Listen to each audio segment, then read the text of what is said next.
Well, we're going to keep the debate going. For more on the Libyan crisis, let's now cross live to Professor Hall Gardner from the Department of International and Comparative Politics at the American University in Paris. This is the third day of airstrikes, Professor Gardner. Have the actions of the coalition been efficient, I should say, so far as you see it? Well, I mean, you can strike Gaddafi's air power. The problem is his forces on the ground can still do considerable damage, but they have at least, I would say, paralyzed Gaddafi to a certain extent, and allowing the opposition movements to move back into positions held by Gaddafi. But it's not clear that they're going to be a stalemate on the ground for quite a while, and Gaddafi can hold out for much longer.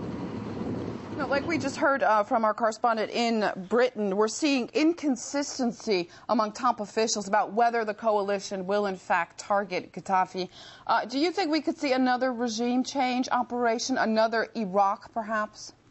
Well, I think certainly that's the question. You're in between protect the population mode and regime change. Now, in between that is some sort of negotiation. That is, the use of force could be, theoretically anyway, initiated to weaken the regime, to force it to make concessions to a democratic opposition, or the coalition groups. There's at least 7 opposition parties, but it's not clear what their goals are.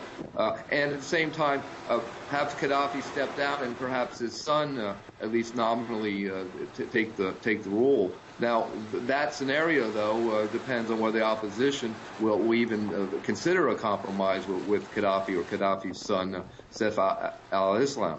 So I think that the situation has probably gone too far for that possible scenario. Therefore, the danger is in all a continual civil war, and with the Western coalition forces supporting the opposition movements with more arms on the ground.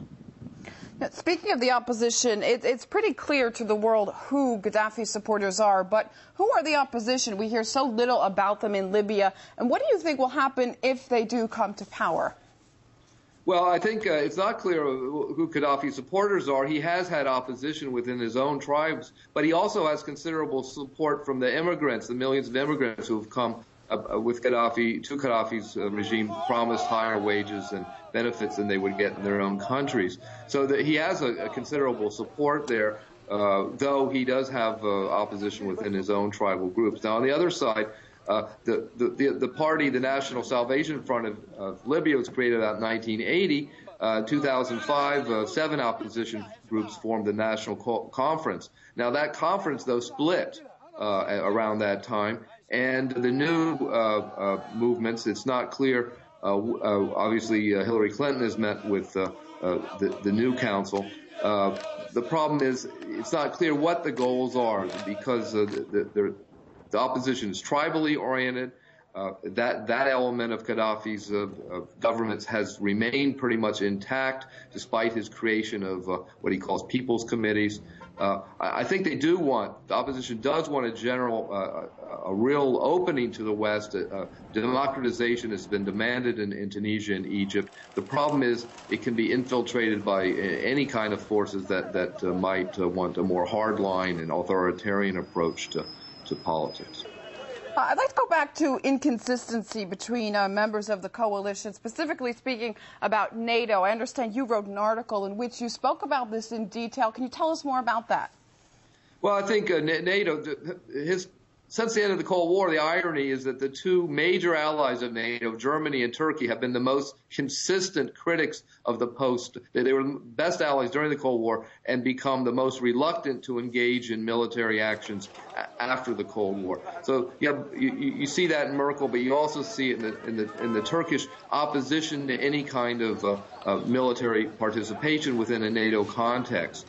I think that NATO could probably stay in the background, but it will not be a NATO operation. What is most important is the Arab League and the Arab League support for this, but simply having one country like Qatar involved in this is not sufficient, in my view anyway, to show that the Arabs are all united against Gaddafi, though there's Gaddafi himself alienating himself from the Arab League and has appealed to a greater African unity concept, at least since 1997. So my point here is that the basis for the UN resolution really came from the Arab League's support for the no-fly zone. But even they have split in saying that the U.S. has gone too far in bombarding positions throughout the country and causing civilian casualties.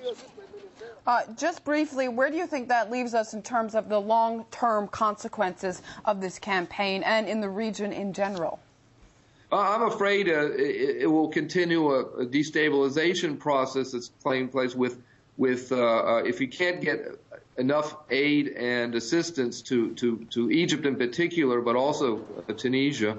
Egypt's really the key here, because if you can move Egypt in a democratic direction, even if the military is still kind of behind the scenes, it will have a general effect throughout the Arab world. The problem is the focus on Egypt to get it to continue the movement that's already been started, and then isolate Libya until you can bring either engage in regime change or bring the warring factions together. And there you have South Africa promising mediation, and you've just recently had Russia promising mediation. So there is a possibility for a dialogue there. But as long as the two sides continue, I'm afraid we're continue the way they're going. We'll have a continual bloodbath in Libya with a destabilization process that could bring in more radical groups in the long term. Professor Hall Gardner from the American University in Paris, thank you very much for your analysis. Thank you very much. Thank you.